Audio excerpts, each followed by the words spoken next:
That is religion as binding. The next method of manipulation, the next big gun of manipulation that I'm going to talk about is the subversive use of symbolism, the mentally subversive use of symbolism, particularly in Western culture and particularly through advertising. So, symbolism is everywhere. It is omnipresent. It is all around us. It is in just about everything we see in our daily dealings in the physical world. It's stamped on just about everything. And it's a language. Symbolism is a language. A symbol is neither positive nor negative, just like knowledge, just like occultic knowledge. A symbol is simply something that has the ability to influence consciousness, because symbols are language that we read through the subconscious mind largely. And we often can get a message through symbol immediately through symbolic language. We get the message immediately, even if we do not really understand the symbol at a conscious level, because it is not really speaking to the conscious mind unless you know the language of symbolism. And unfortunately, many people do not. They are illiterate when it comes to reading symbolic language, and therefore they're really at its mercy. They're really at the mercy of how an advertiser or a product peddler wants to reach your subconscious mind. If you're not aware of how they're using symbols to reach the subconscious regions of the mind and the subconscious awareness.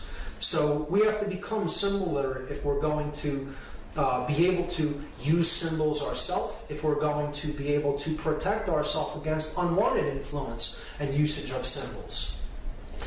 What I'm going to do is present a symbol, describe how it is being used, for what purpose, and then I'm going to give examples of how the symbol is used in logos.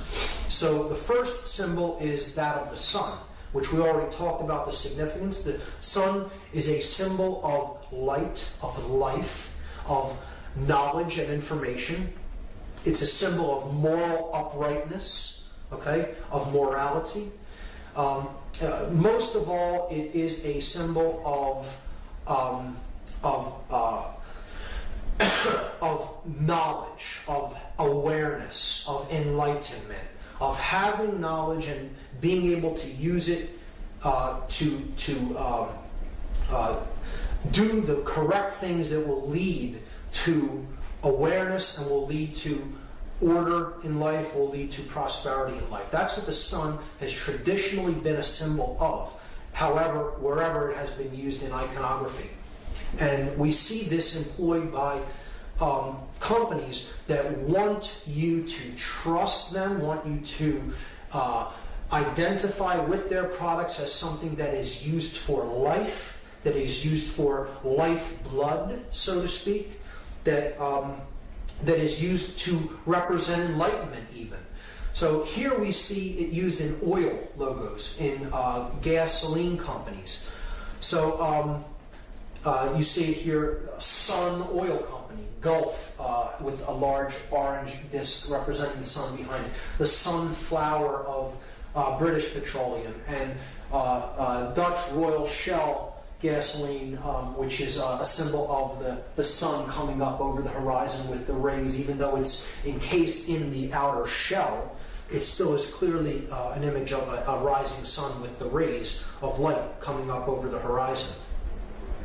We see it in technology, we see it in media, we see it in food companies. One of my favorites is ShopRite. You see the shopping cart with the sun behind it, indicating that if you shop there, you can purchase light. It's a subconscious play on the symbol.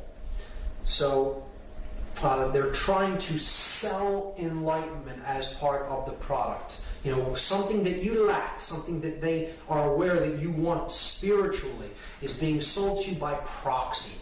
And a rite is a ritual, the ritual of shopping. Shop right, and there is the sun in the basket.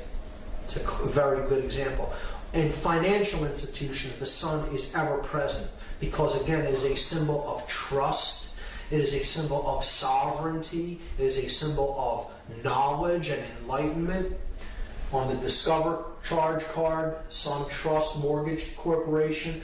Here's Citibank, the cross of the zodiac and the sun coming up over the horizon. Lucius Trust, Lucius meaning light.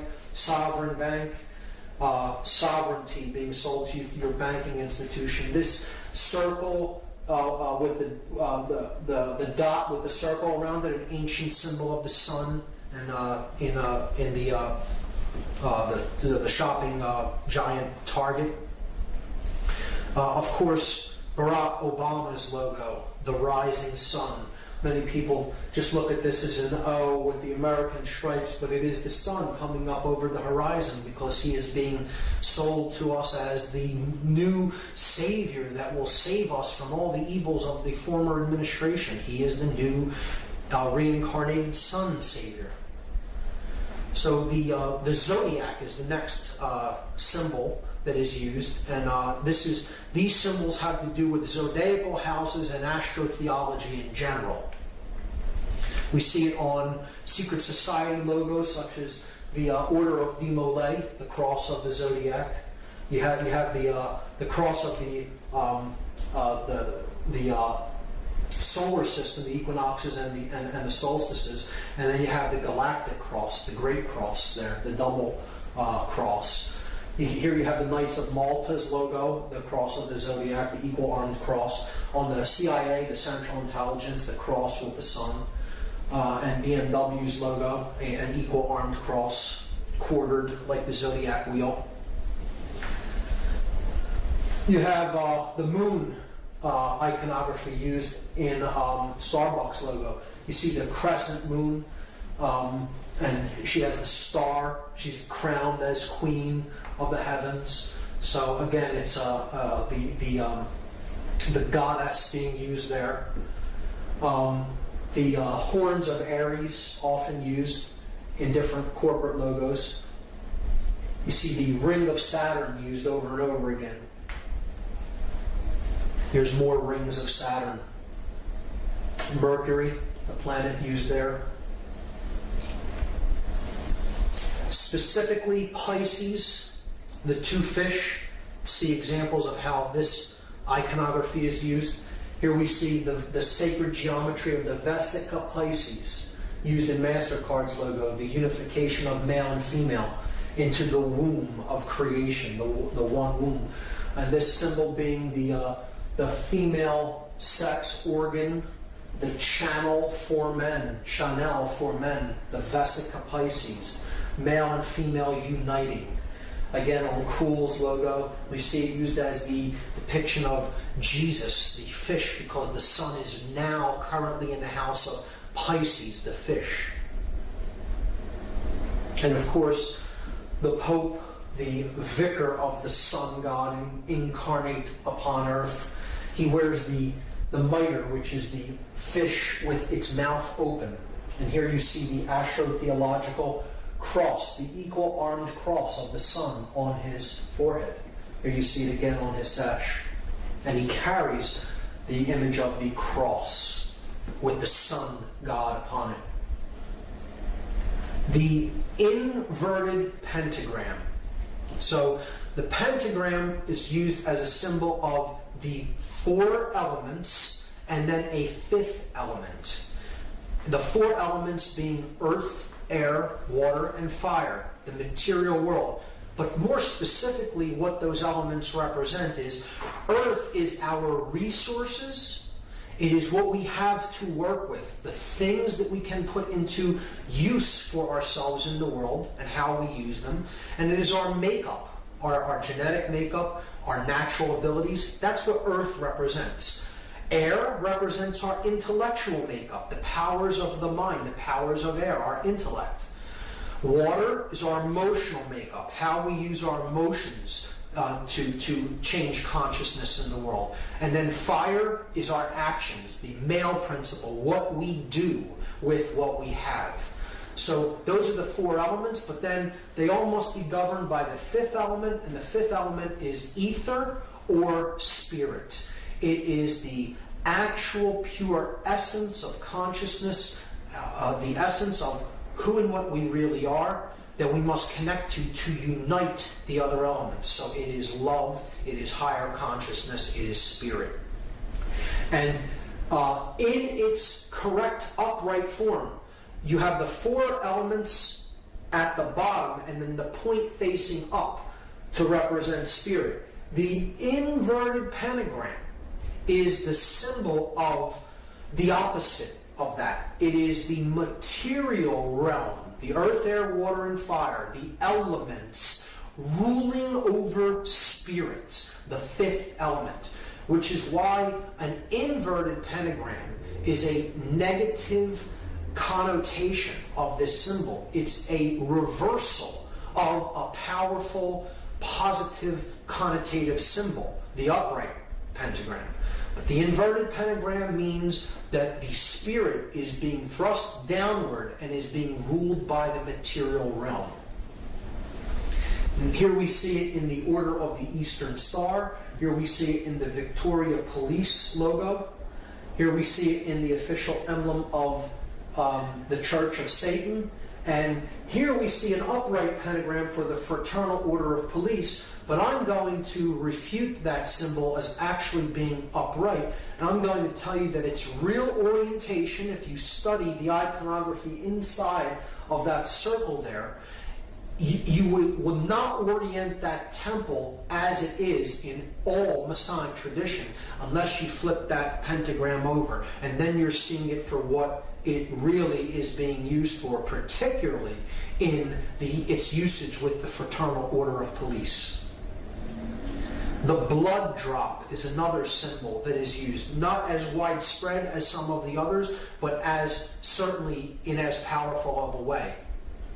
And this, again, represents life force energy, the blood drop. It is our life blood.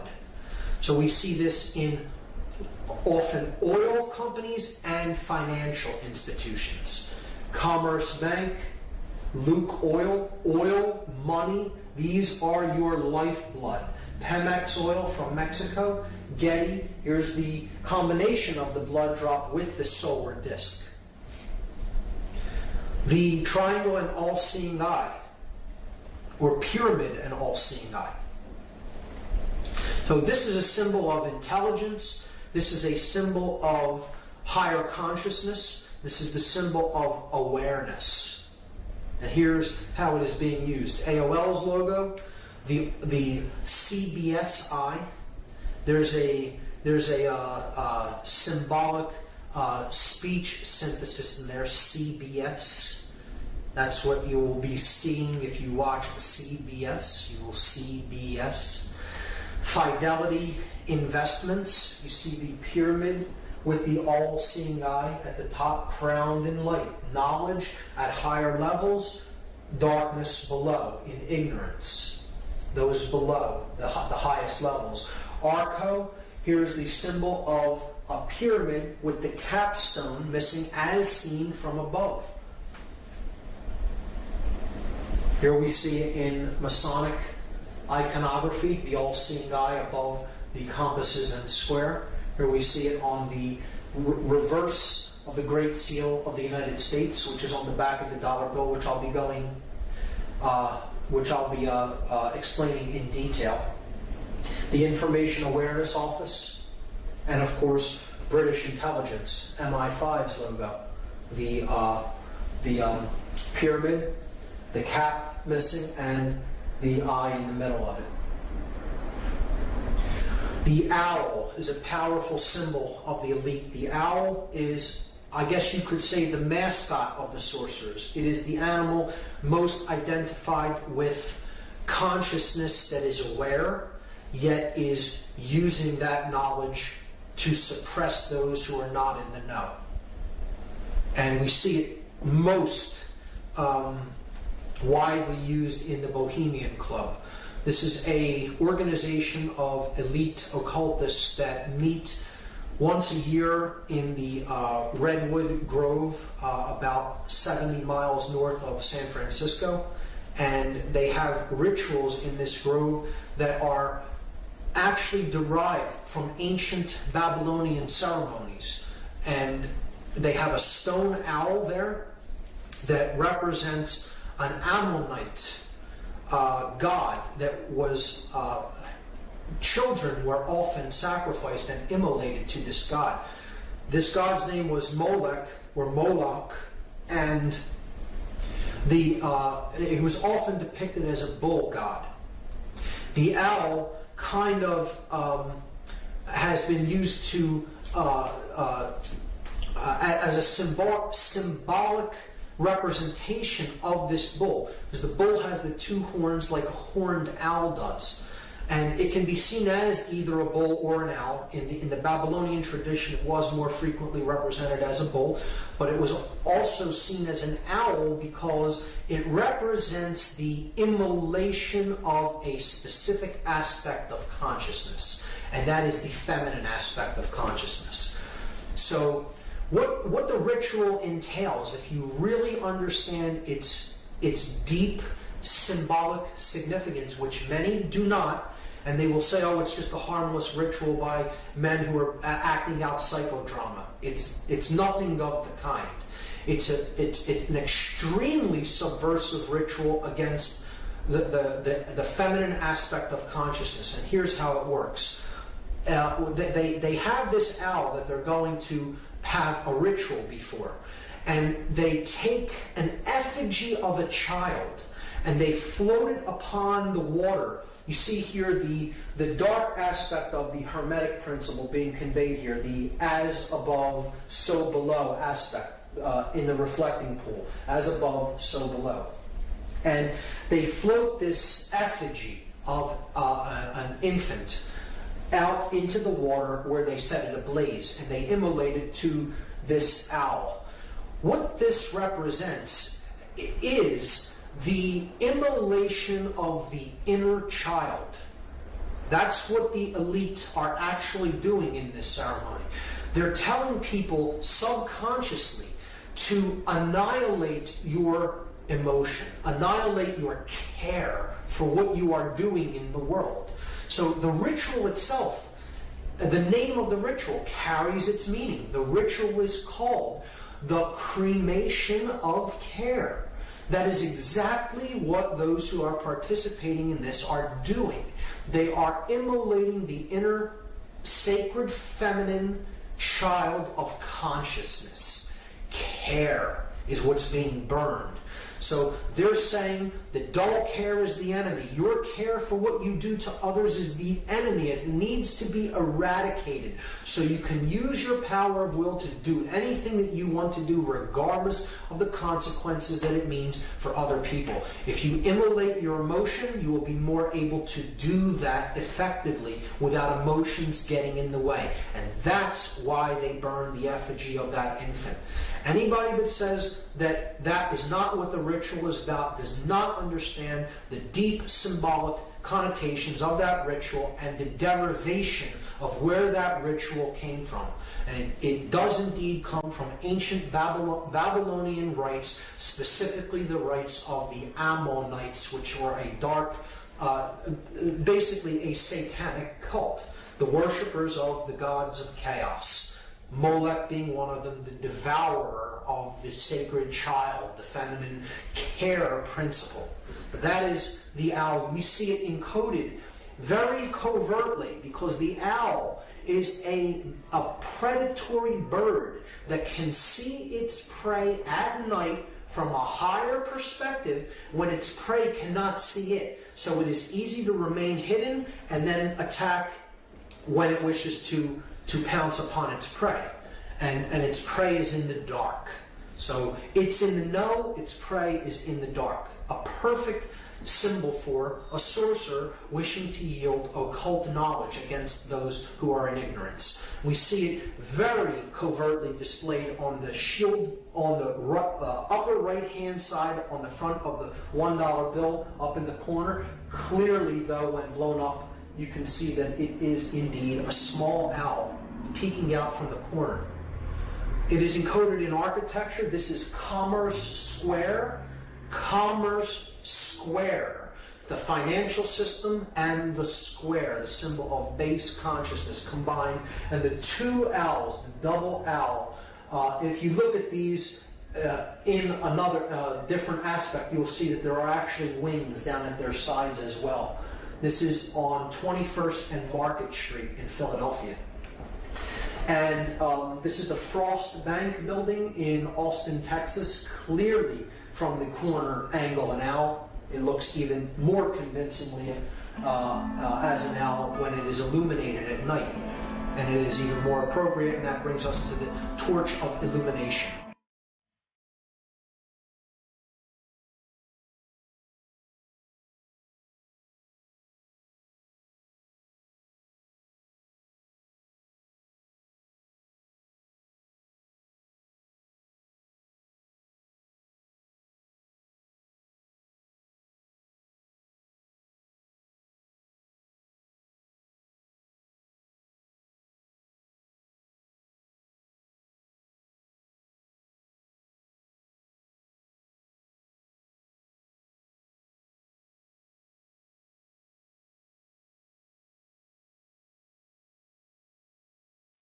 The illuminated torch.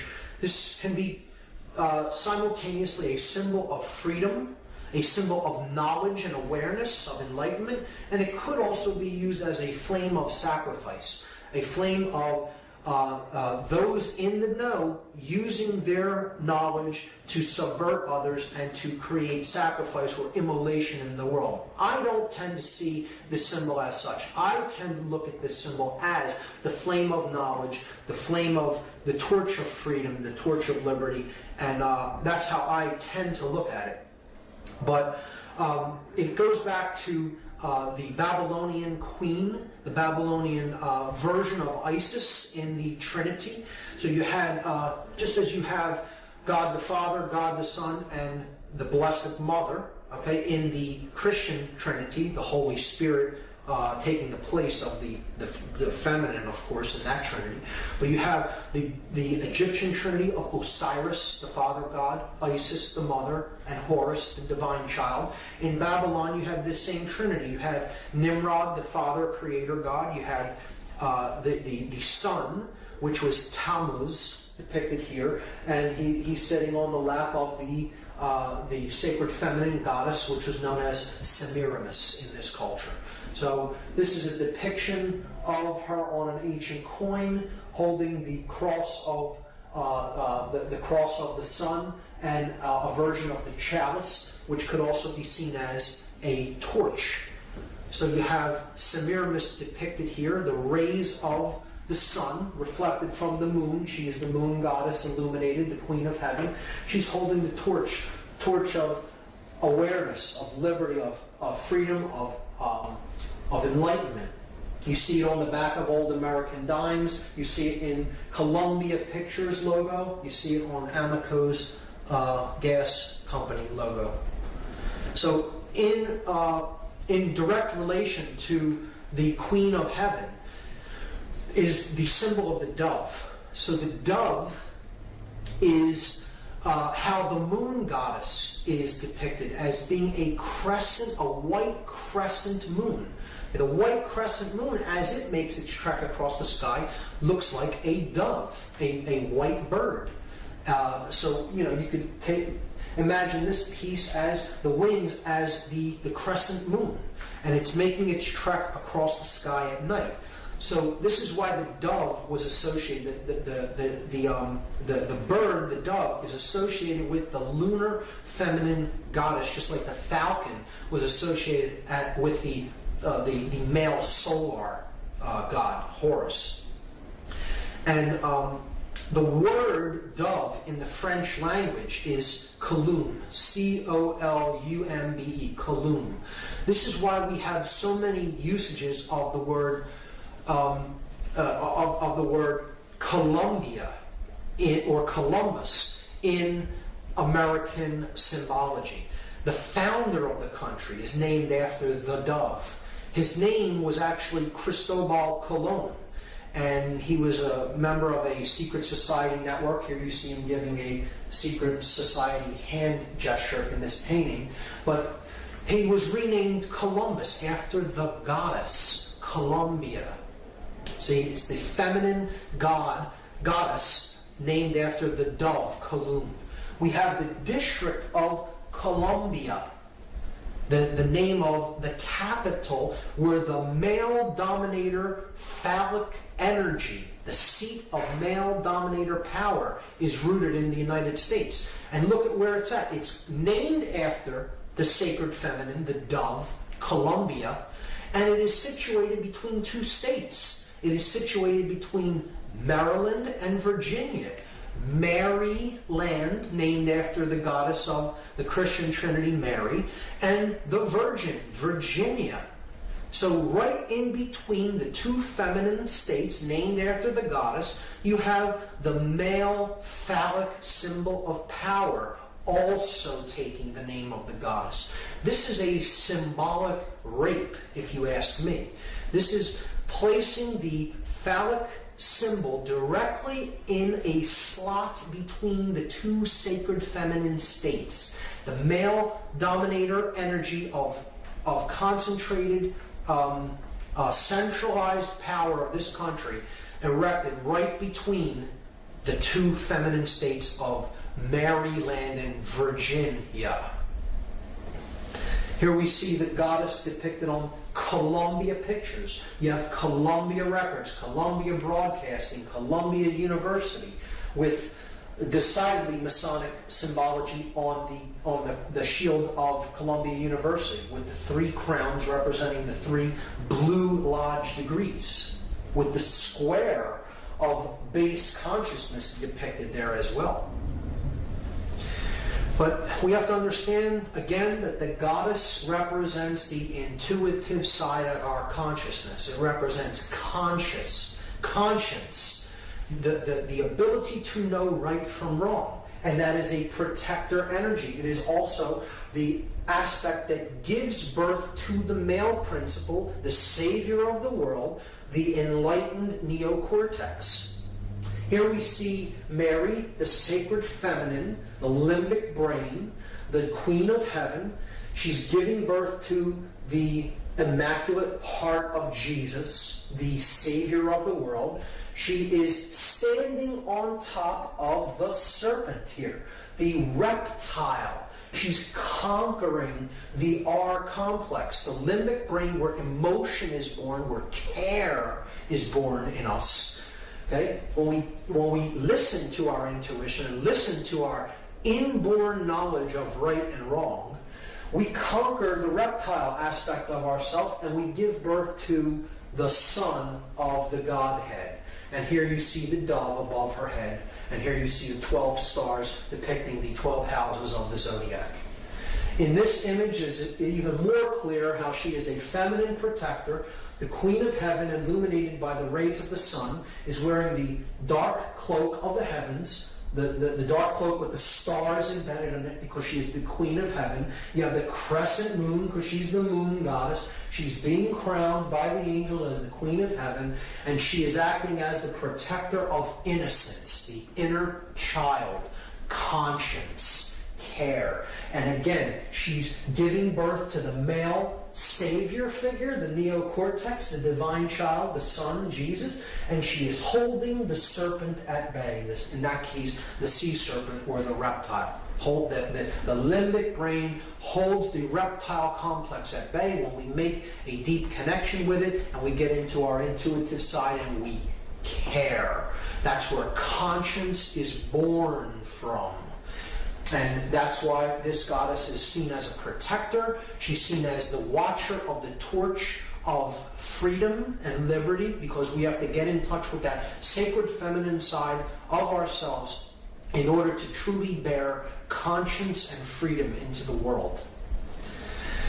Here we see in the modern Christian Trinity, the goddess has been removed and replaced with the dove. You have the Father, the Son, and the Holy Spirit represented as the dove, but there is no divine mother. The feminine has been removed and it's been replaced just by the symbol that the sacred feminine goddess was given in the ancient world, the dove, Kalun. Now we're going to see a darker aspect of how the goddess symbology is used. When we look at things, I'll do this one since it's lighter first. You have here the moon and the dove because this is a sacrifice of how we use money, through credit, building up debt. So you have the moon and the dove on the same card for Visa, and it's a symbol of the sacred feminine being used in a depiction of sacrifice of an individual, sacrificing in a monetary sense. Here we see it being used in a very dark form as human sacrifice, because human sacrifice is still very real, very actively practiced in the world. It just isn't the practice of carrying people up a pyramid as how it was done in the past, or sacrificing them upon an altar with an obsidian blade or a dagger of some sort. Now, human sacrifice is carried out with the knowledge of everyone around us, and it is done willingly. People go off to sacrifice others and themselves in the act of war. War is modern day human sacrifice. And here you see the goddess with her wings depicted on a war memorial. And see, this is the goddess herself being sacrificed. A lot of researchers believe that it is them sacrificing people to the goddess. It isn't so much that they're sacrificing to the goddess. It's the reason the goddess is always depicted in conjunction with sacrifice is because they are sacrificing the goddess within an individual. It is the cremation of care, conscience, the protector, the grand architect of everything we experience is care. So this is the goddess herself depicted as being with these men as they are sacrificed along with the goddess. That's what war is. It's a ritual sacrifice of the sacred feminine in an act of sacrifice, of human sacrifice.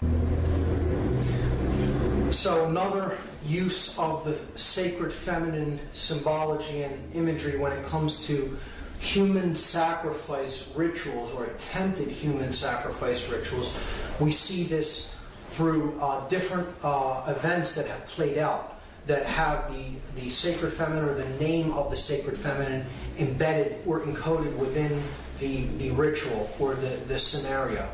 You have the murder of Princess Diana, which I do not believe was an accident. I believe she was taken out because of her connections with the royalty of Britain, and her name was Diana, a Roman name for the goddess Diana. We saw the Superdome incident where thousands and thousands of people were hoarded into this dome looking like a feminine breast and left there without supplies, essentially to die. And FEMA did not get to this region for days after Katrina hit. And the conditions in there were horrendous. I believe that is a deliberately designed thing that was done to try to maximize the amount of death and suffering that happened in that feminine breast, the Superdome, a symbolic representation of a breast. And the two large school shooting incidences could be seen as very clear examples of mind control, of trauma-based mind control, or at Columbine High School. Again, Columbia, Colum, the dove, Columbine, and Virginia Tech, the Virgin, Virginia.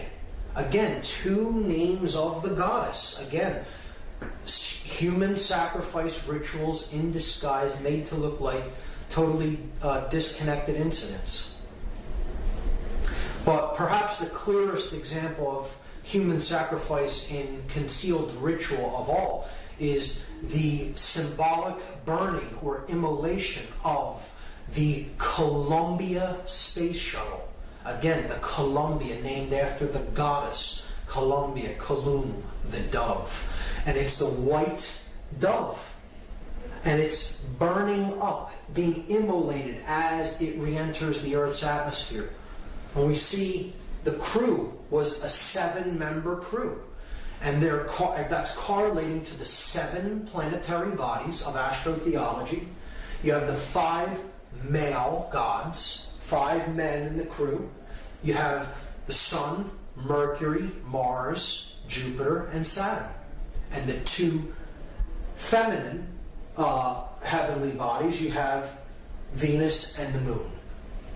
So the 7 principles of astrotheology are encoded there in the crew of the Columbia, another ritual of human sacrifice. The next symbol that I'm going to discuss is the fasci. And this is where the word fascism comes from.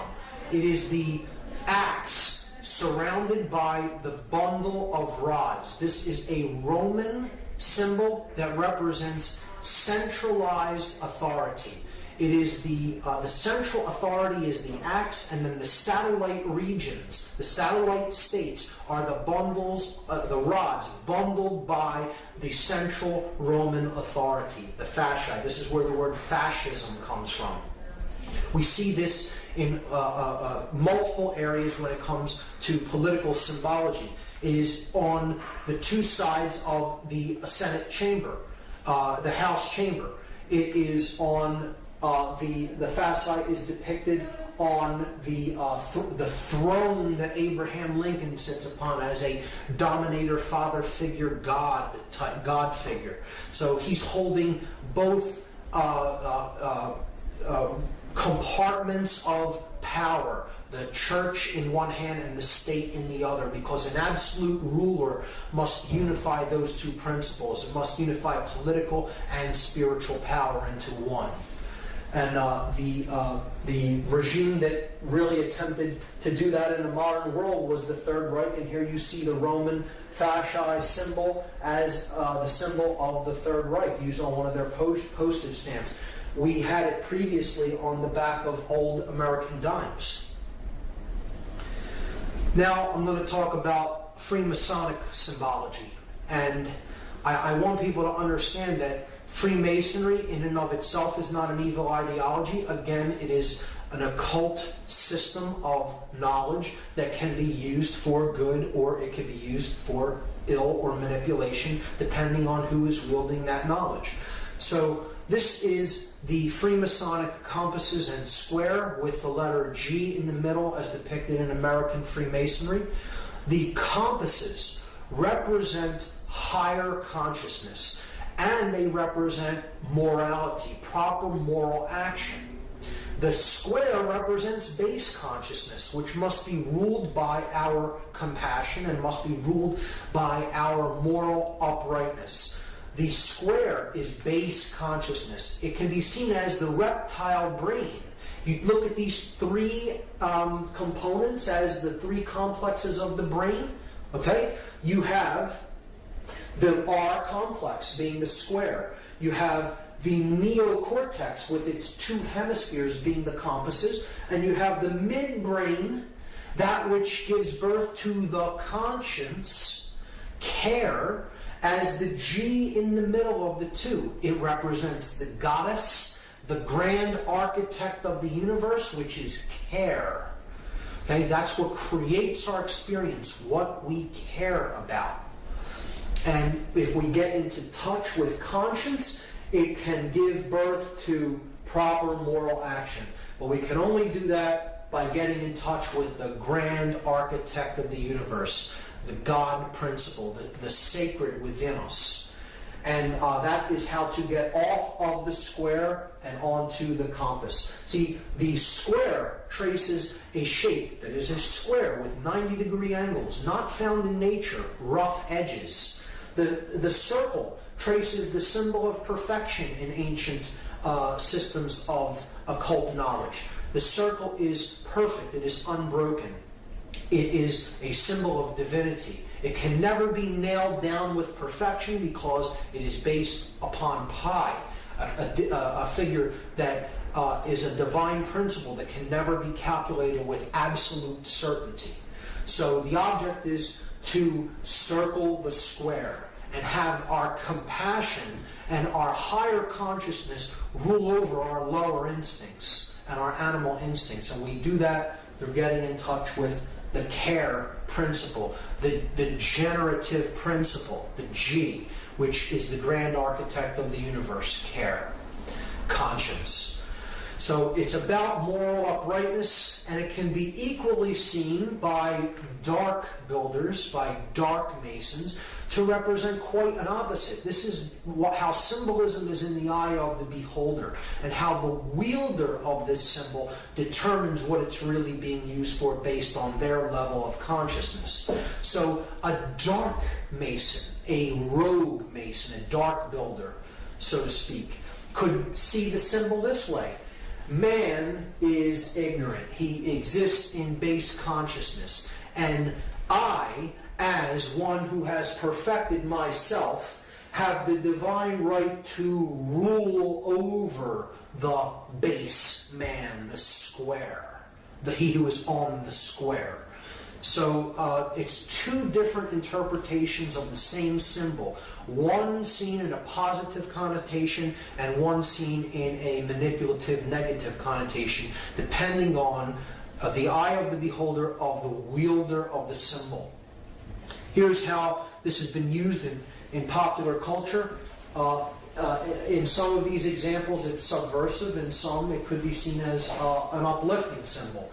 But generally in education, you'll see the square used in the three symbols and the color blue for the square representing the blue lodges. And this is base consciousness. This is the base of the pyramid of this particular secret society network, the hierarchical pyramid-like structure.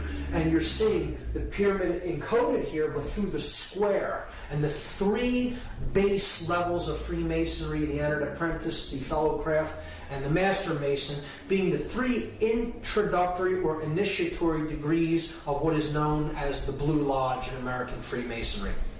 And this is as far as many go, and it is often the degrees that are said to keep knowledge of higher levels suppressed for those really in the know of the order do not wish for those people to receive the knowledge because they have been gauged as really still being in base consciousness. And you're seeing that depicted in educational logos there. This Columbia University and that the University of Pennsylvania's shield. Here we see the compasses tracing the semicircle on the patch for the Columbia Space Shuttle mission. And one of my favorites in encoding the compass and square of Freemasonry is the game of baseball, a game I've personally resonated with. But we see the compasses encoded by the foul lines here, okay, that make up first and third base. The bases form the square for the individuals in base consciousness, on the square, the base men. Okay, they're the base men. And the middle, here, the mound of creation, the primordial mound, is the limbic brain, the generative principle, the feminine aspect that throws the feminine seed into play. The intuitive principle of the limbic brain, giving information to us, and it is up to us here at the place where the feminine instinct is being given to make contact with it with the male principle. Or in other words, to put it into action with the phallic symbol. You're uniting the male, the bat, and the female, the ball, and putting the feminine aspect of truth into play in the field of consciousness to get it past the base men and to make the journey from base consciousness to higher consciousness to get home. The game of baseball is completely Masonically designed. I don't see that as a negative influence. I'm just pointing out an example of how that symbology is used in the game of baseball. I personally look at that as a positive understanding. The picture being the feminine aspect, care, the grand architect of the game. So in these examples, I do see it as subversive. In this one, of course, the compass is used here on this logo from NASA, but we know what happened with that mission. So could be a illusion that dark Masonic elements may have been in control of that particular sacrifice. Who knows? The game of baseball, clearly Masonically designed. I look at that as a positive connotation of the symbolism. In a very negative connotation of the symbolism, we see how the Freemasonic network is used all throughout the United States in control agencies, in agencies of male dominator control, in this example being police. And these examples are certainly Blue Lodge degrees, Blue Lodge orders, lower orders of Masonry, and I would look at the individuals belonging to these groups and other fraternal orders of police as being on the square. And if anybody thinks that when someone tells you in Freemasonic parlance that you're on the square, that they're paying you a compliment, you have no idea what the term means, because you've just been insulted by being told that you're on the square. It's not a symbol of being fair, of fairness and uprightness. It is the square in Freemasonry is most certainly a symbol of base consciousness, of not understanding the true self. And when someone is told that they're on the square in Freemasonry, it is essentially an insult. And we see that this network of secret societies is actually at work in these controlling orders of police. And I look at that as a very subversive symbol, because these fraternal orders have more allegiance to the secret oaths than they've sworn than to actually do the job to uphold the Constitution and to protect the public. And it can be really used as a means of one hand washes the other. I'll do a favor for you if you look the other way in this instance, or do what I tell you to do here. And it's really a way that freedom can be subverted through this hierarchical order, particularly when it is used in conjunction with controlling bodies like the police. So this is an extremely important symbol that's going to carry over into what we talk about next. This is the first degree Masonic tracing board, and I'm going to cover this from two angles, a positive connotation and a negative connotation. So here we see, first, there are directions. This is a map. We see north, south, east, and west. So we are standing at the west, looking east.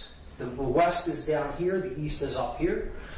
We see that there is a checkered floor of black and white squares representing base consciousness. This is the checkered life of a man who is not born in consciousness. He does not know light from dark. He is a wanderer, a pawn in the game, so to speak.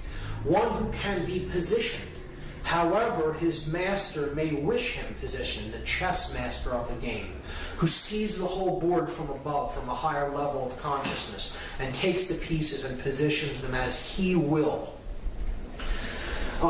This is one who is in duality. Here's the pillars, the dual pillars. This is the pillar of Joachim. It is a masculine pillar, represented as a Doric column. And you have the sun ruling that pillar. It's the pillar of strength, the S representing strength.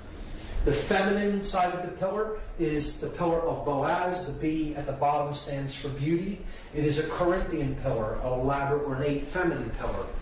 And the moon sits above that pillar. This is the pillars that represent the masculine and feminine aspects of human consciousness. And it is how we entered the world with these two principles kind of in opposition, and it's our goal to understand them and to unite them as one. To use our willpower. This is the pillar of will or wisdom, which the W stands for. It is Jacob's ladder Jacob, as described in the story of Genesis, goes to a higher level of consciousness. He experiences God consciousness. He comes back down to the earth and understands that really the journey of life is to get back to that level of pure awareness and pure consciousness. And that is the end of the journey, kind of. It's like you enter in this dual state, seeing things as separate, and then the object is to make it through the realm of duality, the checkerboard floor, and unite the two principles as one, and then you're born into the stars, into the light of conscience and consciousness. So that's the journey up Jacob's ladder. And we see here in the background the stones known as the ashlars, the rough ashlar representing the soul in need of work, and the perfect ashlar representing the state of perfection to which we seek to attain.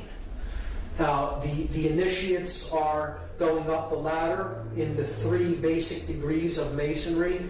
Entered apprentice, who is still on the floor, the fellowcraft, who is in the middle, who has not received the key, which is tied here to the ladder, but he's at the G, where conscience is beginning to be born, the care principle, and the master mason, who gets the key to unlock the star gate, the sun, so to speak, is bringing himself to a place of balance and understanding and enlightenment. So it's a powerful and positive connotation. It could also be used to represent the left brain and the right brain, the male and female yang and yin energies, and the object is to unify them in the middle to awaken the prefrontal cortex and the pineal gland, to awaken our star gate. Okay, and that's in the direction of the east, the direction of the light. The rising sun is in the east. We don't want to be headed west. That's the direction of base consciousness, and darkness, the setting sun. The sun sets in the west, of course. So powerful symbology there, but it unravels even more when we consider this tracing board on its side, as I will show you. Again, here we're seeing the 3 lights in the heavens, the lights of Freemasonry, the lights of the religions, the sun, the moon, and the all-seeing eye, the stars and planets. Again, we saw the religions of Christianity, Islam, and Judaism representative of these principles, and how they correlate to the 3 pillars of Freemasonry and global consciousness. Now, looking at the Freemasonic tracing board on its side opens up a whole nother level of what this symbolically represents. So again, we're given directions. Here is the west, here is the east, this is the south, and this is the north. Understanding what we now understand about astrotheology, we can now understand what this whole scene really depicts. It depicts the spiritual journey of man out of the prison vibration that is on the earth, identification with the physical world of matter. This is the earth. It's black and white, the colors of a prisoner, okay? The prison planet, so to speak. And these are the lines of latitude and longitude of the earth. This is the Earth's equator, right here, the middle pillar. This is the Tropic of Cancer. This is the Tropic of Capricorn in the southern hemisphere, the Tropic of Cancer in the northern hemisphere.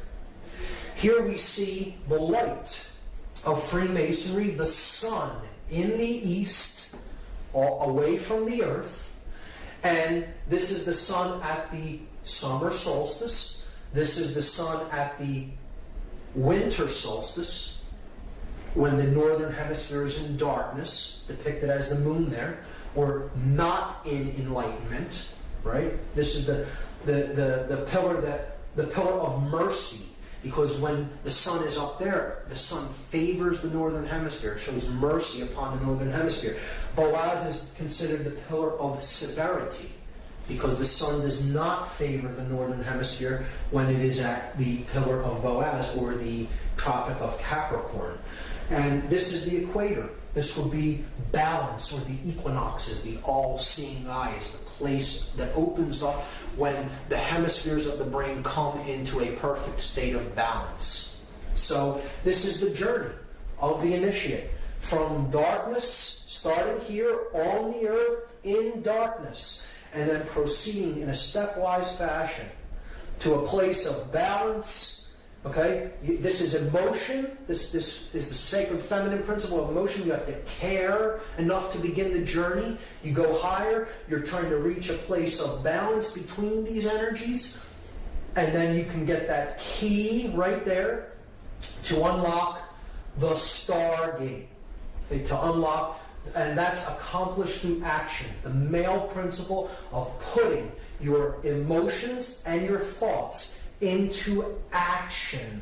And that is how you get off of the base consciousness and to the stars. Powerful iconography, powerful symbology being used here if you know how to read it. Now, in a negative connotation, a dark builder, a dark mason, may want to look at this symbol in a perverted way. So here's a reversal of it.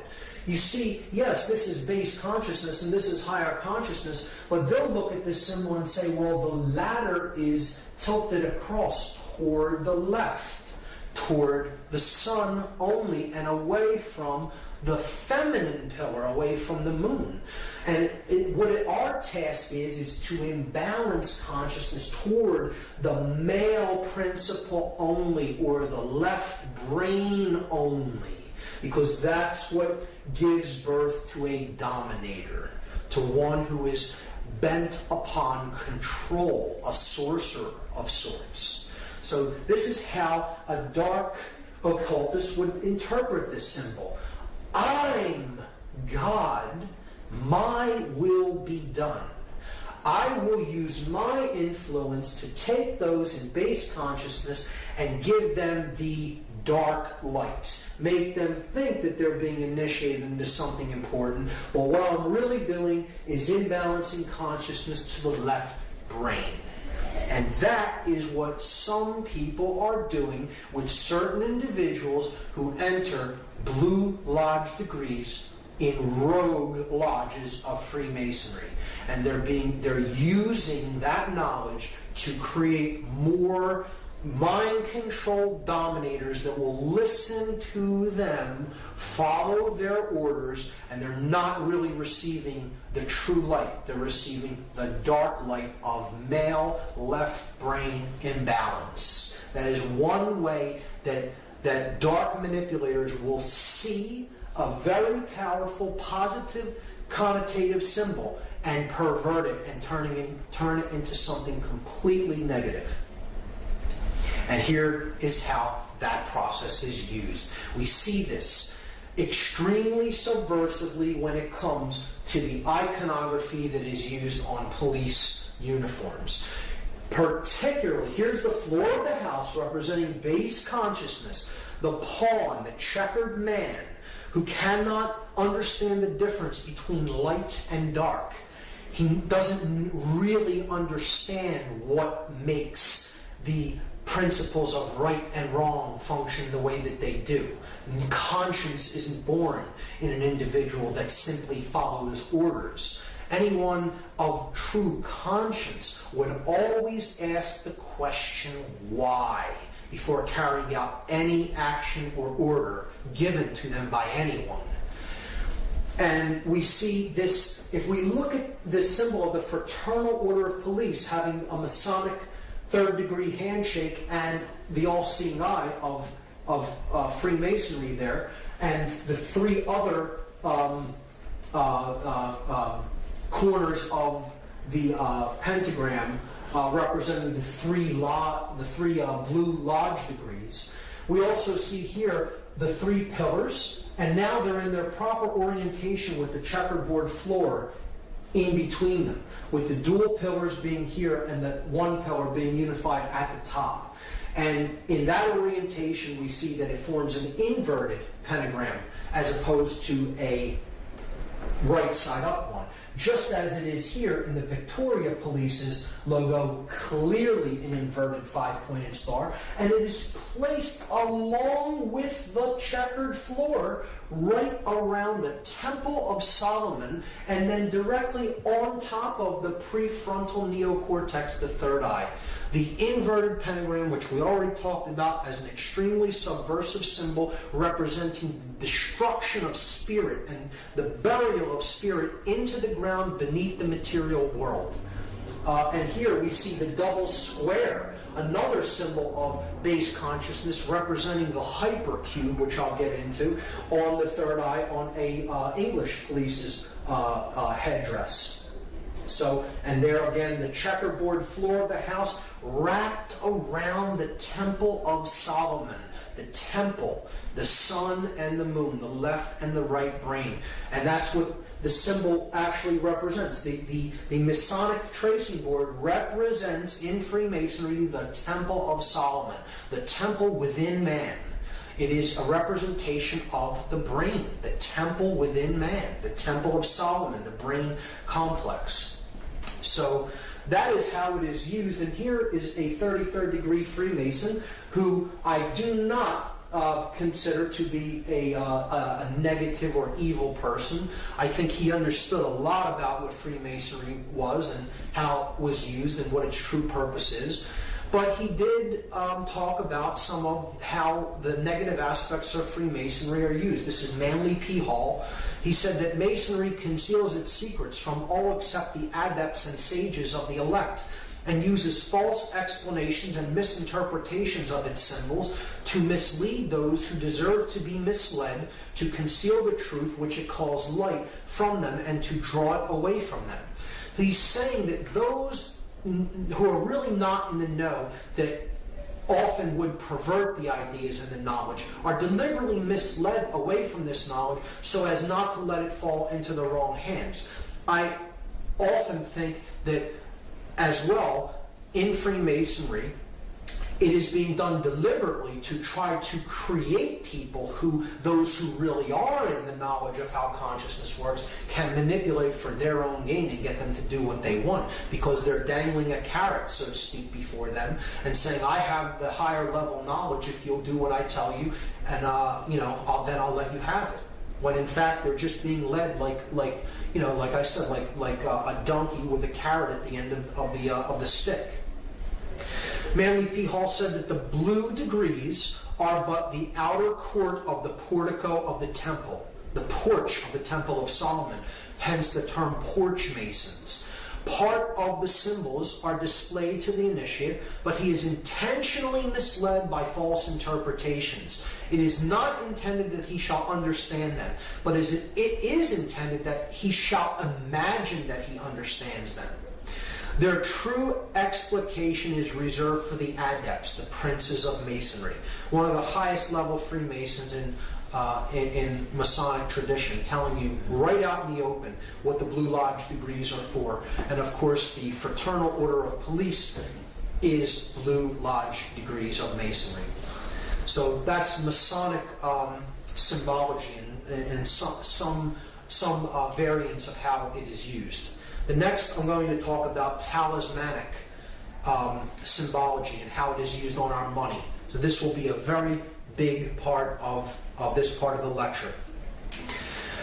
This symbol is one of the most important symbols in all symbology. It is the most prominent symbol on our $1 bill. It is one of the most viewed symbols on earth. And very few people understand what it really means. I'm going to break it completely down from top to bottom and go through each element and attempt to explain it as fully and as clearly as possible. This is the symbol of all the mystery traditions. Okay? Very simply, it is the symbol of all occultism. Of course, it is Egyptian in its thematic representation, and its symbolic representation. It is Egyptian, and there is a reason for that. We see the elements of the symbol being the words Anuit Coeptis at the top. Then we have a pyramid with its capstone missing. The capstone is cut off, so it is an incomplete pyramid.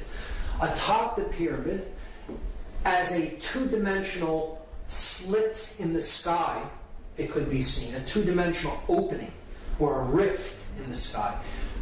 From behind that, we see an eye, and that eye is bathed in light. The pyramid is comprised of 13 courses of brick, the bottom of which has a date inscribed on it in Roman numerals, 9 Roman numerals. There is then a sash with the words Novus Ordo Seclorum written on it at the bottom. So we have to understand each element. Each element is here not by accident, it is there by design, and the makers of this sigil, because that's what this is. This is a sigil, which is comprised of many symbols. Put nothing on it by accident, and everything has a meaning in this. So let's start to break down the symbols one at a time. Anuit Coeptis is Latin. It means, Anuit means to favor or to look favorably upon. Coeptis is an enterprise, an undertaking, or a project, a work in progress, you could say. So Anuit Coeptis means he favors, could mean she favors, it favors, our project. He favors our work. He favors our work in progress.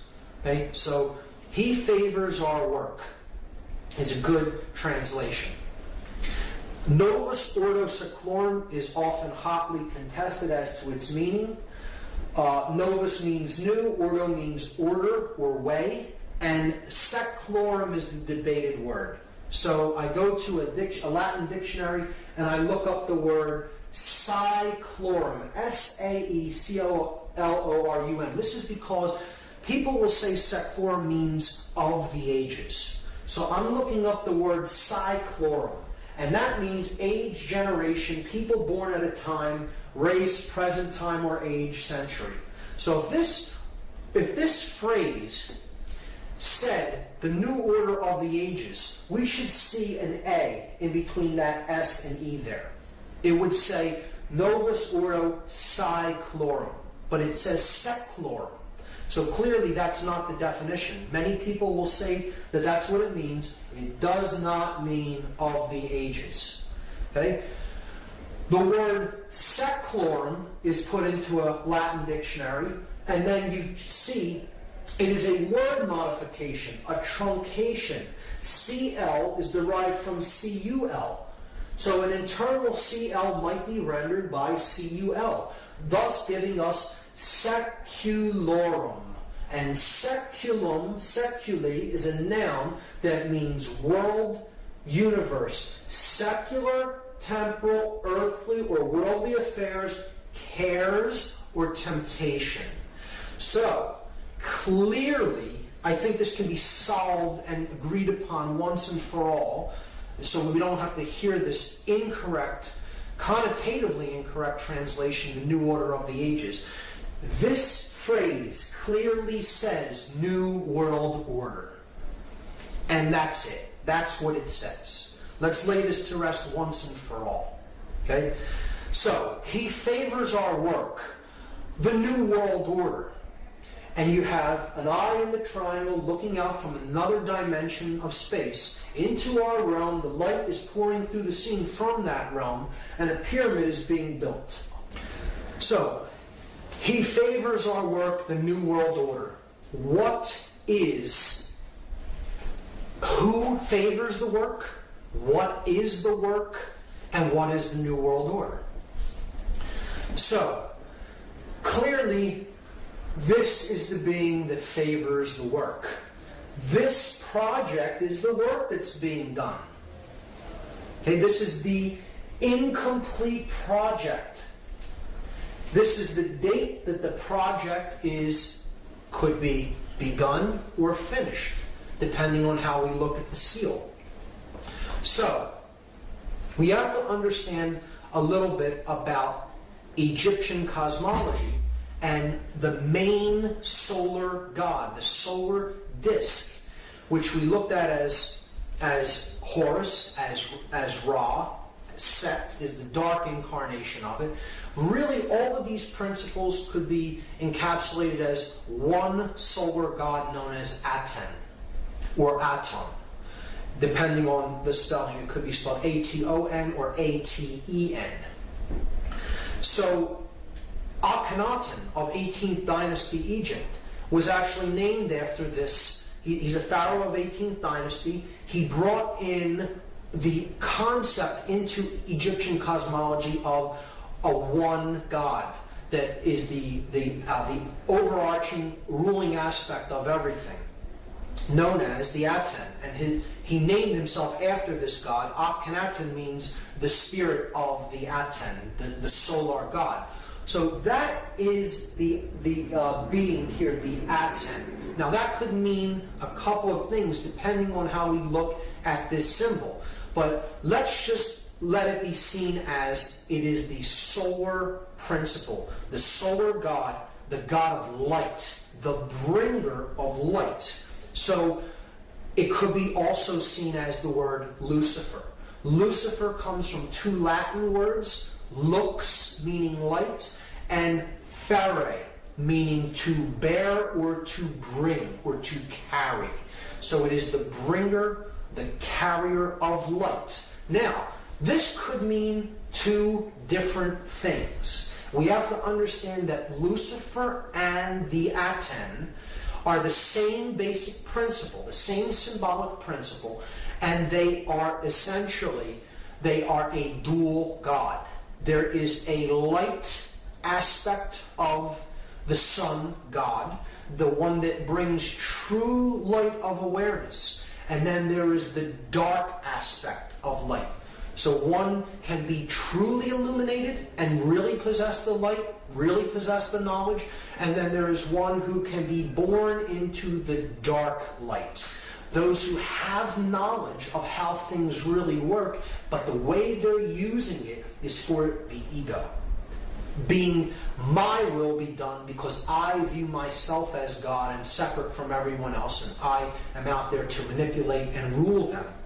So either way you look at that symbol there, it is the Aten or Lucifer. It doesn't matter whether you're looking at that symbolically as positive or negative, and I will go over both interpretations, both the positive and negative. However, it can in both aspects, this entity could be seen as Aten or Lucifer. Keep that in mind. If you take the compass and square symbol and place the apex at the top of this symbol, and the base at the same base level where the pyramid meets the ground, you're going to see a very interesting thing emerge. If we just trace the 5 points of the compasses and squares, the 2 compasses, the 2 edges of the square, and then the middle part that both share, the line of symmetry between them. So we go down the compass edges, and we see that the compass points point to 2 letters. The 2 end letters of this sash. Okay? N and M. N from Novus, M in Seclorum. Then we go up the place where the square is used to measure from, the inside edge of the square. And we see that also points to 2 letters, and they are also both on the opposite edge of this phrase, Anuit Coeptus. So we have the A in Anuit and the S in Coeptus. And now we come down the horizontal axis of symmetry. And we see it reaches 1 letter that is exactly in the middle of this sash, the O from Urdu. These 5 letters, if rearranged, are an anagram for the word Mason, M-A-S-O-N. And this is the symbol of all masonry. It is the symbol of all builders. And who are the builders. We all are the builders. We are all collectively on this planet the co-creators of our collective experience. Whether we are doing that creation unconsciously or consciously creating our experience, we are the builders of this world. And this is what we've built it into, what we currently have right now. So, who are the builders? We are the builders. But there's two different types of masons. See, there are masons that build with stone. They build the pyramid upward. They're building with stone.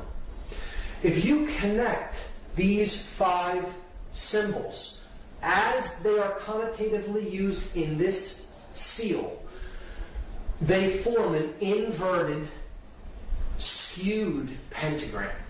And an inverted, skewed pentagram, if you look into dark occultic symbology, is always used as a symbol of pacts. It's a symbol of pacts, of promises made, to be something to be fulfilled, to be delivered upon completion of something else.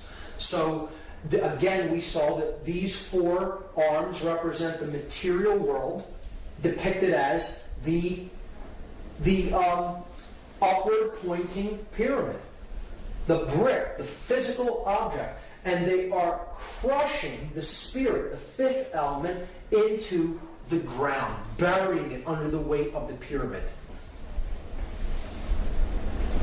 See, the dark builders, the dark masons, those who are building toward a world of male domination, the blade.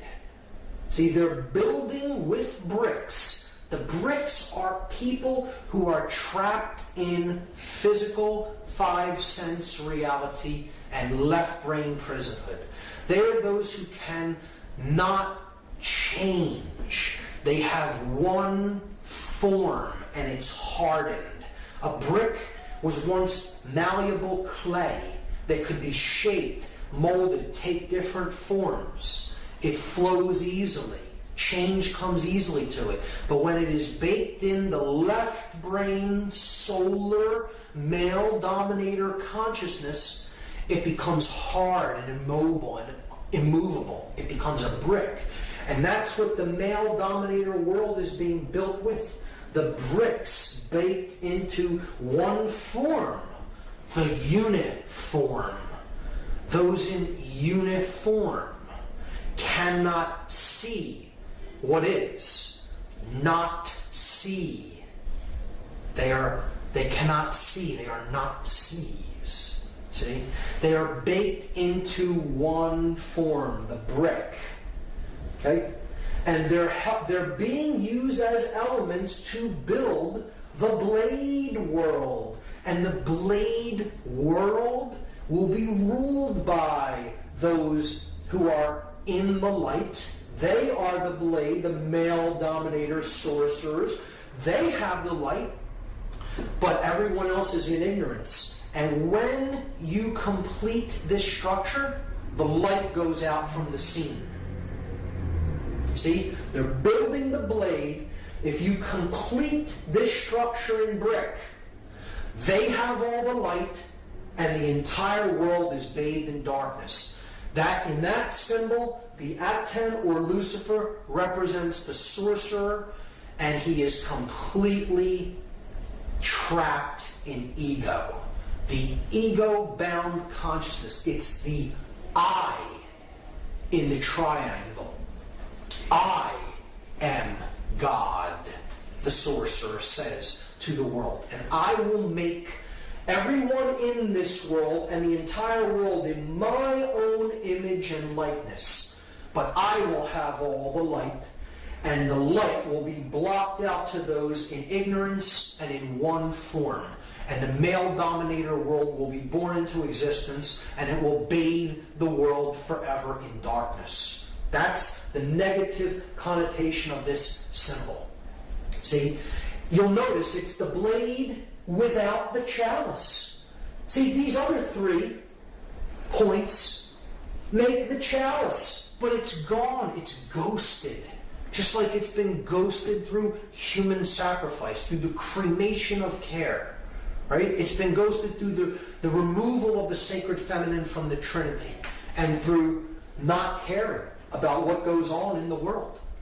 The sacred feminine is removed. It's ghosted. But the male principle is embodied in stone. And that's the project, that the New World Order project that the Dark Masons, the builders with brick, are building into manifestation.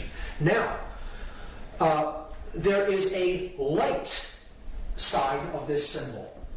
Again, he favors our project, the New World Order. If the true God of creation, the true bringer of light, the awakened neocortex, the prefrontal cortex, the opening of the third eye, the stone the builders rejected, the Christ consciousness, so to speak, the true bringer of light, right? The true aspect of Aten, the solar mind, right? If we, as the other kind of Mason, are trying to do the work that he favors, the true bringer of light, the true God of creation, and create the positive New World Order, our job as the builders of this project is to remove the brick from the top down, a little at a time, from those who we can help to work, smaller groups, gradually removing and helping people to change in larger and larger and larger groups. And if that pyramid is razed to the ground, is removed from the scene, there's nothing to block out that light of creation. And it comes down and joins with the earth. So the earth is not bathed in darkness of the male dominator blade world. Instead, it's bathed in light because the bricks are gone. Those who cannot change are gone. They've made the change, the metamorphosis, the transfiguration, the transformation in consciousness. And they've been raised to a higher level of awareness. So that's the opposite, the positive New World Order. Masons often tear stone down.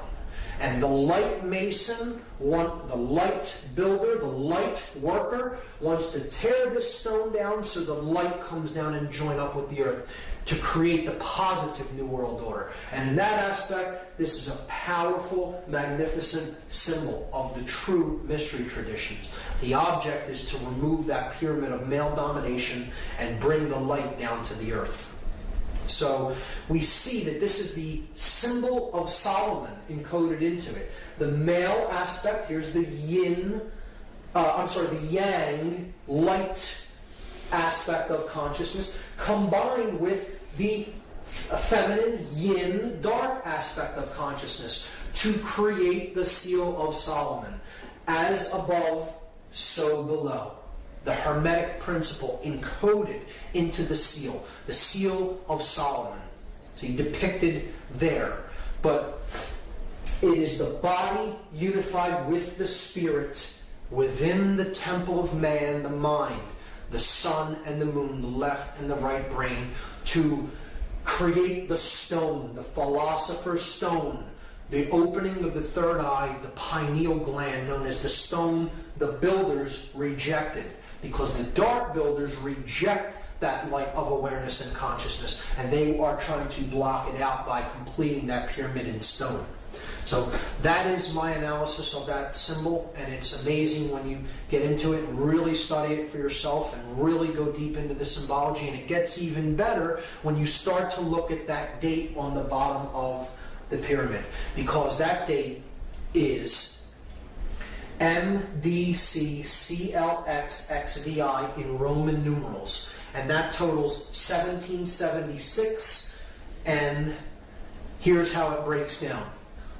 This is a chart of the letters and their corresponding numerical values. So if you just do the math, M is 1,000, D is 500, C is 100, you have it twice there, so you're up to 1,700. L is 50, that's 1,750. X is 10, which you have twice, so that's 1,770. V is 5, that's 1,775. And I is 1, 1,776. So what we're going to do now is something called gematria. It is Kabbalistic numerology. It's an occultic form of numerology, and it's very simple. It is simple addition or counting of these numbers. And we can combine them in different ways depending on which numerals we add together. And we understand that all of the added values are identical, and they mean the same thing in occultic numerology. So 1776 is the number that we get when we add these Roman numeral values together. And what we are going to do in this example is we're just going to take the 1 and add it to the 6 and leave these two 7s. So we get 777. And anyone familiar with Judaism or Kabbalah may know that that is a symbol of God. It's a number that represents the trinity of consciousness in its perfect form. The 777 is the aspect of the divine in man. It is thought, emotion, and action, the three aspects of our consciousness having reached the place of the gods, the 7 entities of the skies: the sun, the moon, Mercury, Venus, Mars, Jupiter, and Saturn. The 7 gods that can be seen with the ancient world. A representation of the 7 chakras of energy in the body. So 7 is a symbol of completion, perfection, and God. It tripled is a representation of God. So if we add the 3 7s together, it totals 21. And 2 plus 1, this is the parents and the child, the father and mother, the creator God and the sacred feminine, and the divine child.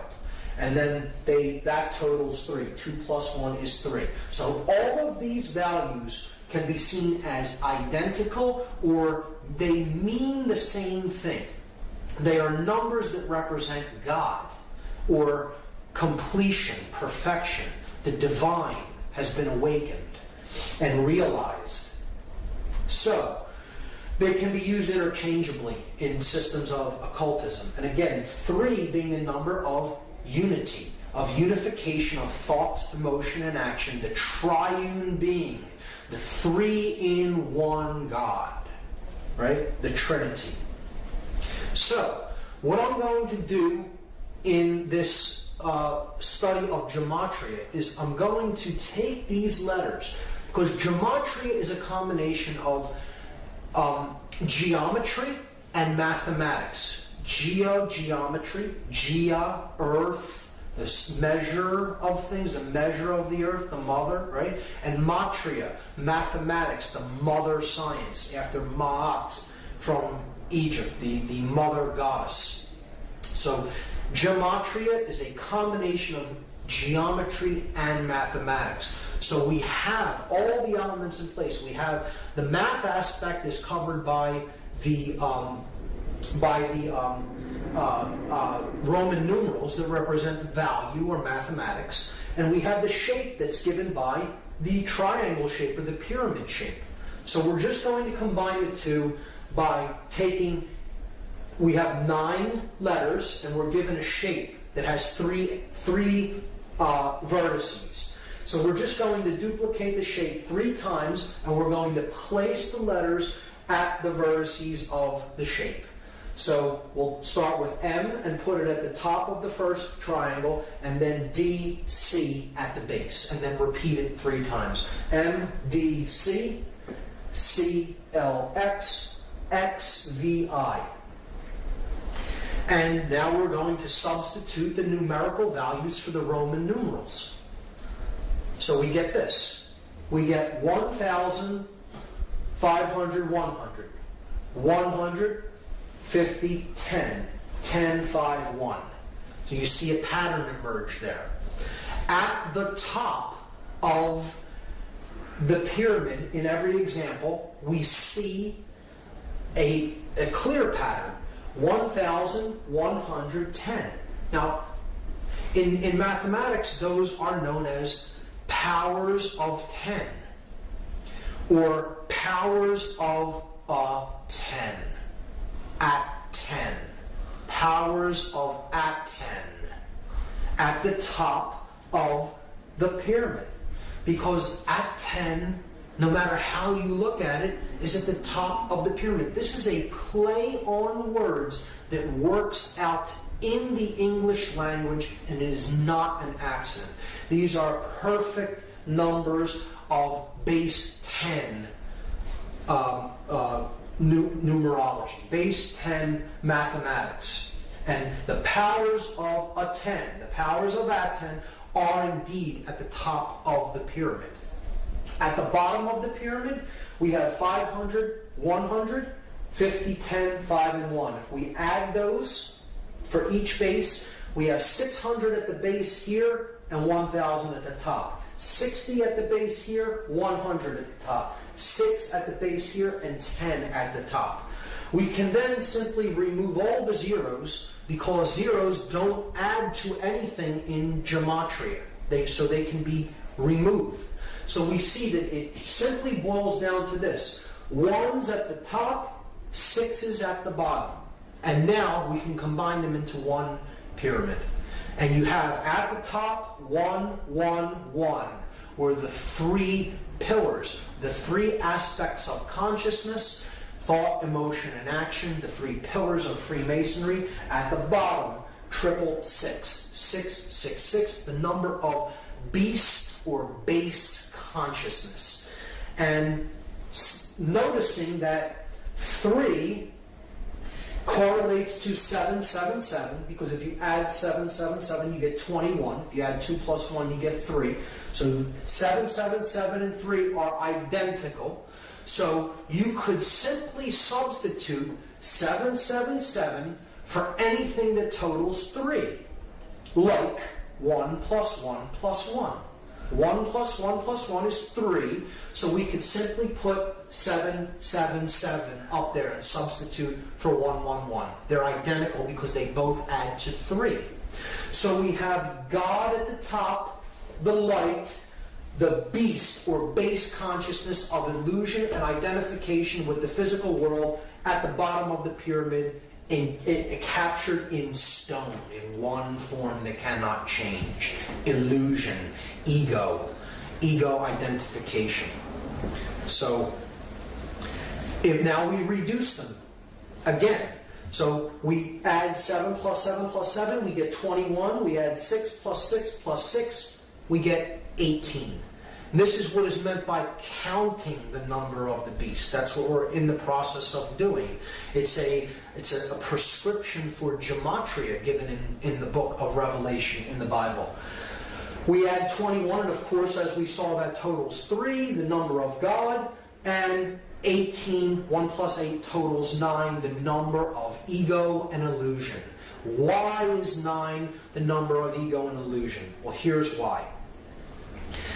The number 9 has very significant mathematical properties, and they are shown to us in addition to the number 9 and in multiplication of the number 9.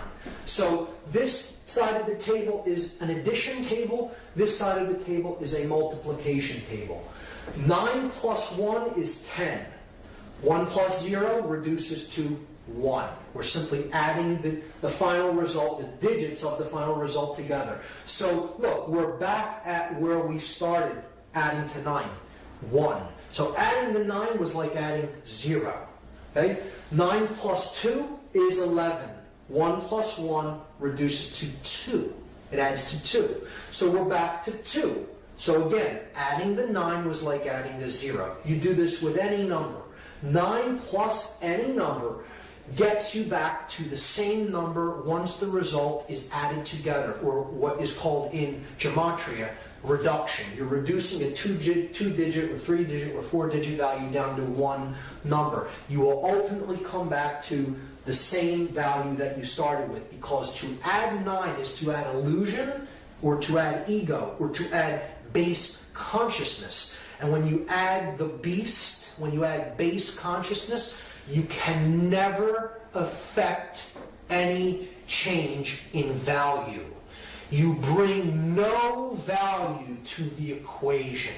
You are adding 0. You are adding nothing. You are adding illusion. Now, the multiplication of 9 is a different result. 9 times 1 is 9. 9 times 2, 18. Add the 1 and the 8, you get 9. 9 times 3, 27. Add 2 plus 7, you get 9. 9 times any number, no matter what it is. You add the resultant digits, you will come back to 9. So what this is saying symbolically is multiplying base consciousness only gets you more base consciousness. You can never create anything new with ego and illusion and base consciousness. So this is why 9 is the number of illusion and base consciousness, and as such, it is synonymous with 666, or the number of the beast. One thing I should mention is that the date 1776 is simultaneously the year that the Declaration of Independence was signed in the United States, and it is a document declaring human sovereignty, and that our rights come from our Creator, whatever we happen to envisage that Creator or that force as, and not from man. But it also is the date of the birth of the Bavarian Illuminati order, and that happened on May 1st, 1776, which is a Luciferian dark occultic Sabbath known as Walpurgisnacht. May 1st, May Day of 1776 is when the official Bavarian Illuminati, the Order of the Illuminated, came into being. So there's a dualism even inherent in that date. You can look at the Dark New World Order building upward from 1776 in earnest, from the time when this dark occultic order came into manifestation, and the object of the light New World Order, to bring the light down by removing the bricks and getting back to the understanding of personal sovereignty as encoded in the Declaration of Independence. When we look at it, we see that these two numbers, 777 representing God or completion or perfection, and 666 representing illusion or base consciousness, they total 9 and 3, and that brings us to the occultic number 93. To go from the illusion to the real, to go from the illusion to the true source of power, to go from base consciousness to divine consciousness or compassion. And that is the process of going from the 9 to the 3, because the 9 drops away, it's illusion. 9 plus 3 is 12. 1 plus 2 goes back to 3. So the 9 falls away, being illusion. To go from the 9 to the 3, and this is a number that represents willpower. We make this journey by an act of personal will, and it is an act of love. Love and will, we will see later, are identical forces. Keep the number 93 in mind. The next way that symbolism is used subversively is in architecture.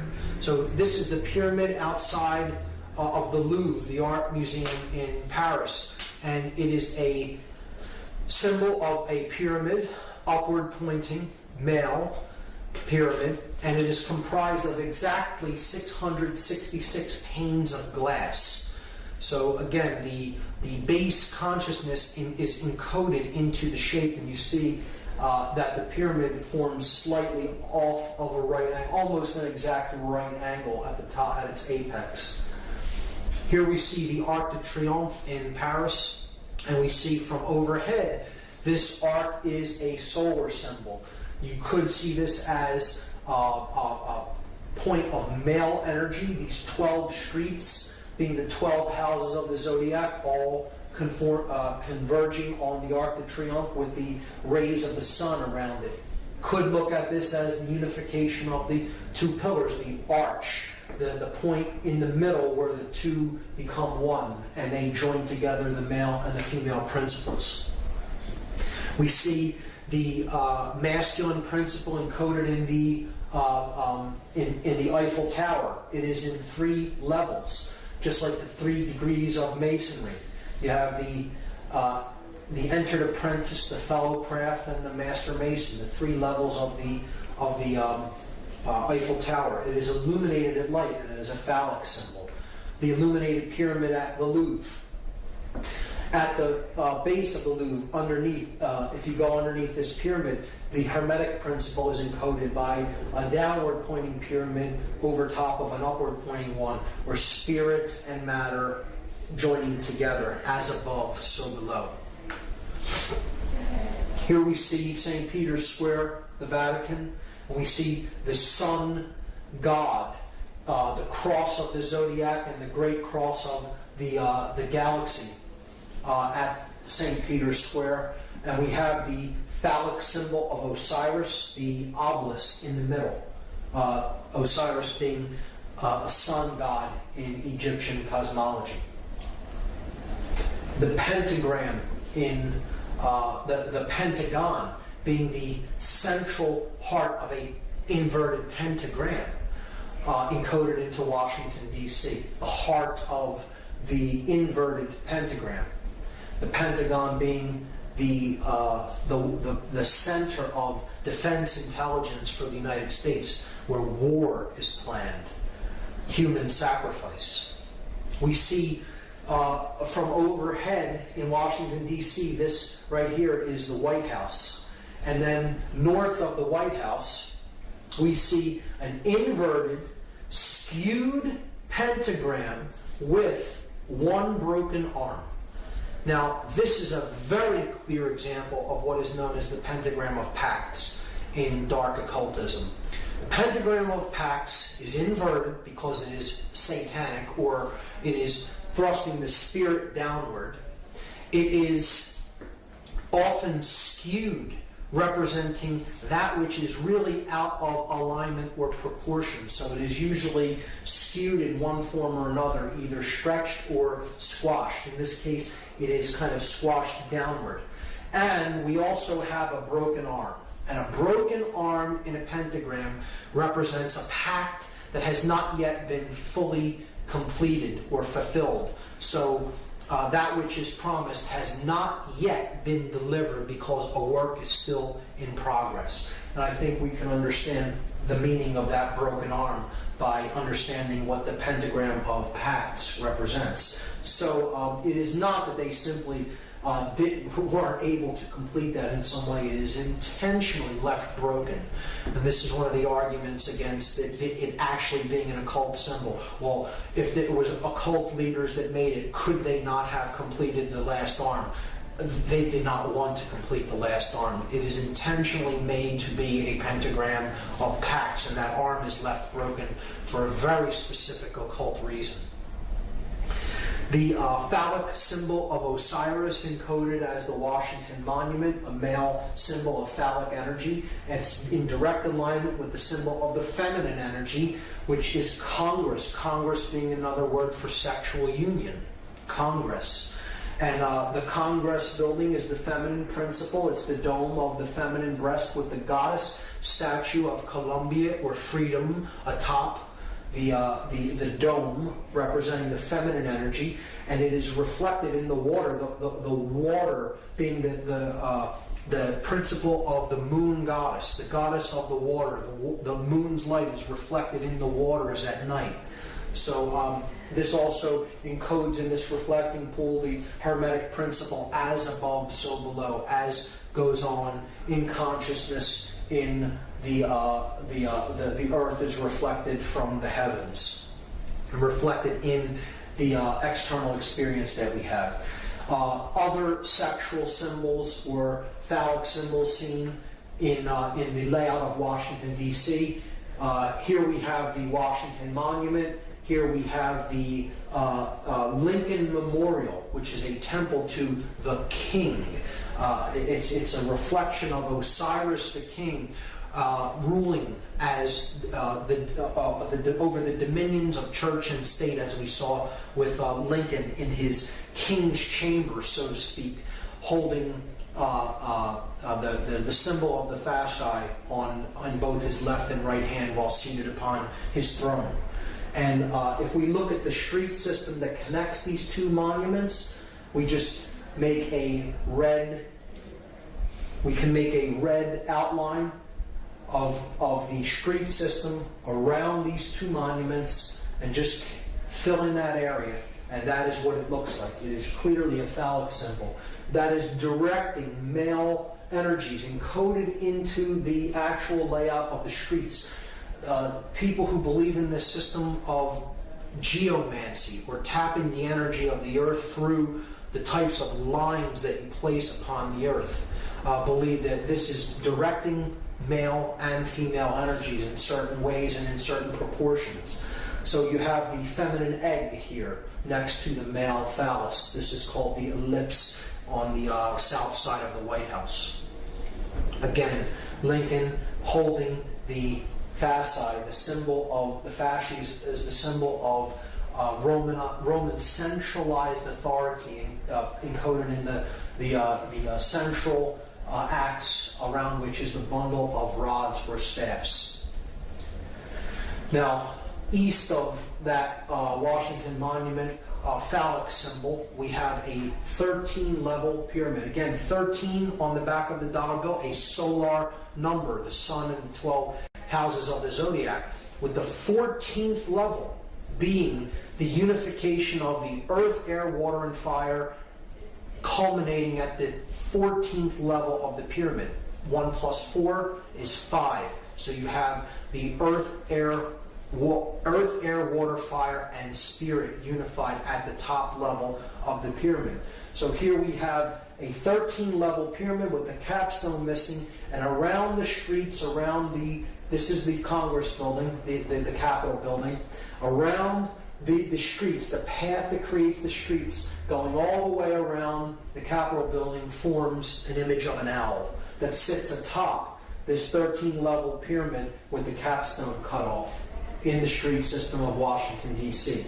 If we trace the pyramid and then we trace two streets that shoot off from near the top of the pyramid, we see that there is a Freemasonic compass and square encoded into the layout of the streets as well. I'll take that off and do it one more time for you to see where those streets are. Here's a close-up of it. There's the owl. I'm removing it and then putting it back so you can clearly see the layout. This image was taken from Google Earth. And the owl, again, is that Babylonian deity that the Ammonites worshipped. They often worshipped it as Molech, and here it surrounds the sacred feminine. Again, it's the same principle as codified in the cremation of care ritual. The sacred feminine of conscience, of care, is being sacrificed to the Babylonian owl/bull god, Molech. It's in the belly of the beast. And overhead, above this complex here, where the owl is and the Capitol layout, we see the seal of Solomon encoded into the street plan, representing the feminine aspect that ends at the Capitol building, the feminine, okay, and then the male aspect ends at this place right here, which is known as Lincoln Park. And Lincoln Park is a resonator for Lincoln, who sits in the king's chamber, the male principle. So you have the queen or the goddesses building, and then you have Lincoln Park here, which is a representation of the male energy, and it's a symbolic correlation to Lincoln's name, who sits in the king's chamber at the Lincoln Memorial. This is the entire occult layout of Washington, D.C., and there's even more in this layout, which I don't have time to go into, but studying the occultic orientations of the layouts of the street systems of many cities is very interesting, and there's all kinds of symbology encoded into it. It could be a presentation in and of itself. The last symbol that I'm going to talk about in this symbology section is the hypercube. And this is one of the deepest symbols of all occultism, which very few people really delve into and get into the meaning of. The hypercube represents four-dimensional space and time. The next level the next higher dimension from the three-dimensional world that we inhabit. So you have a point that represents no dimension. You have a line that represents a one dimension, that you can go forward or backward. You have a plane. You extrude the line and you get a plane. Now you have a two-dimensional object. Then you extrude the plane into a third dimension and you get a cube. So that's what our three-dimensional world is like. 3D. You have a single cube. You have length, width, and depth. But then if you extrude a cube, you take the cube and you pull it and you extrude it that way. You get what's called a hypercube. So this is a four-dimensional object. It is derived by unfolding a cube into all of the dimensions of each one of the planes of the cube. And you get this object. When you look at the hypercube ideology, it is representative of the mind existing inside the construct of matter. So you have matter being the outer part of the cube, and then mind is the inner part of the cube. Okay, so this correlates to this level of body, mind, spirit levels of consciousness that we saw in part 1. And we see that the hypercube is derived when we combine matter, represented by the red square, and spirit, represented by the green square. We see that that is everything that is.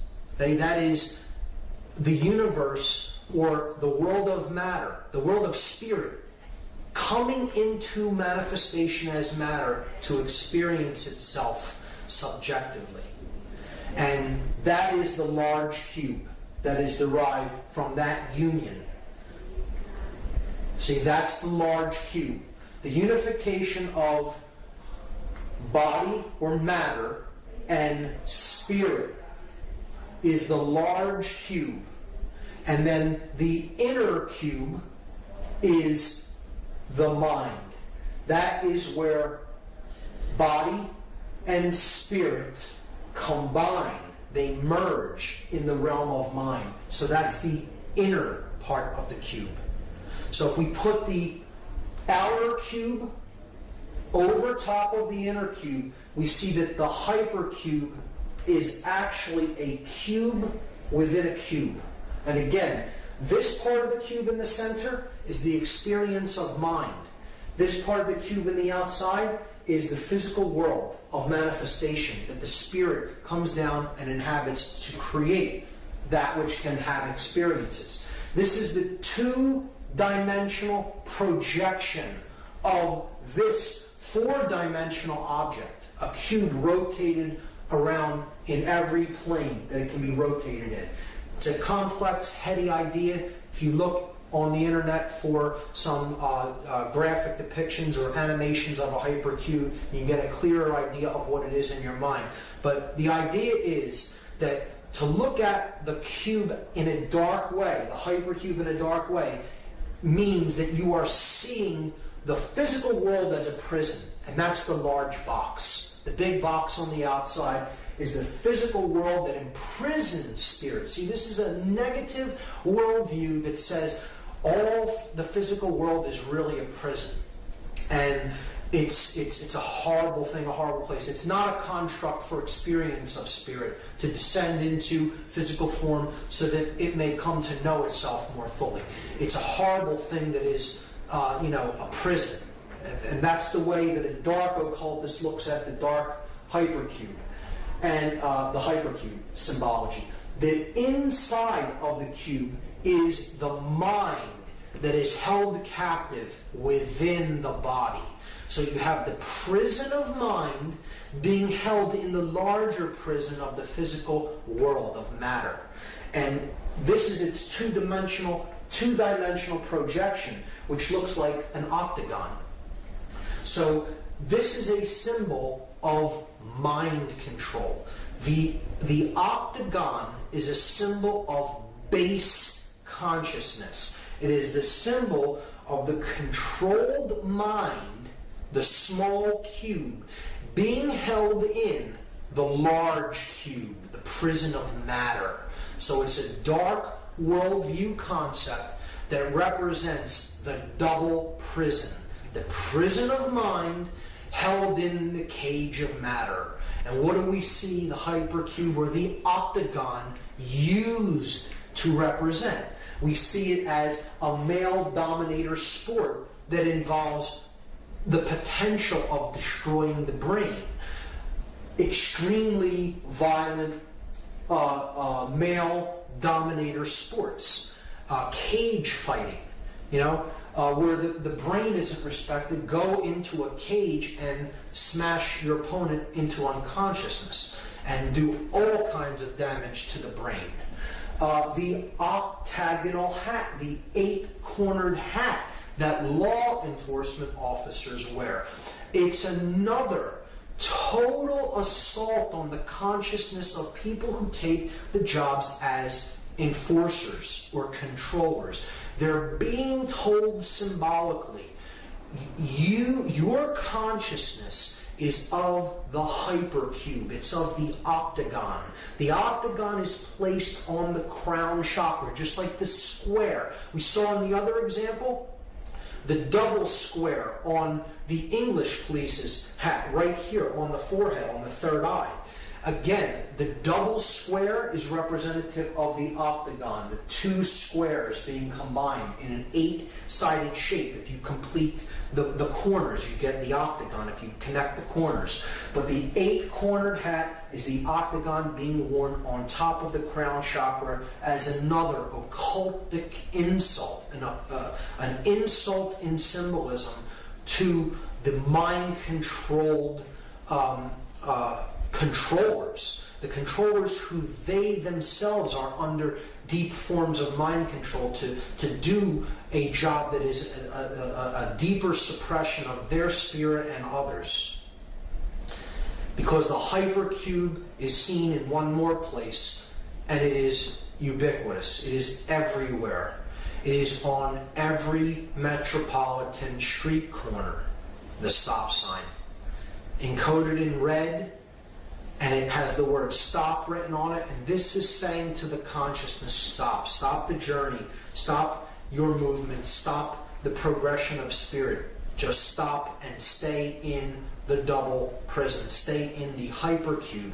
The prison of mind encoded and captured in the prison of matter. The hypercube is one of the more difficult symbols to really grasp the deep connotative understanding of the symbolism of it.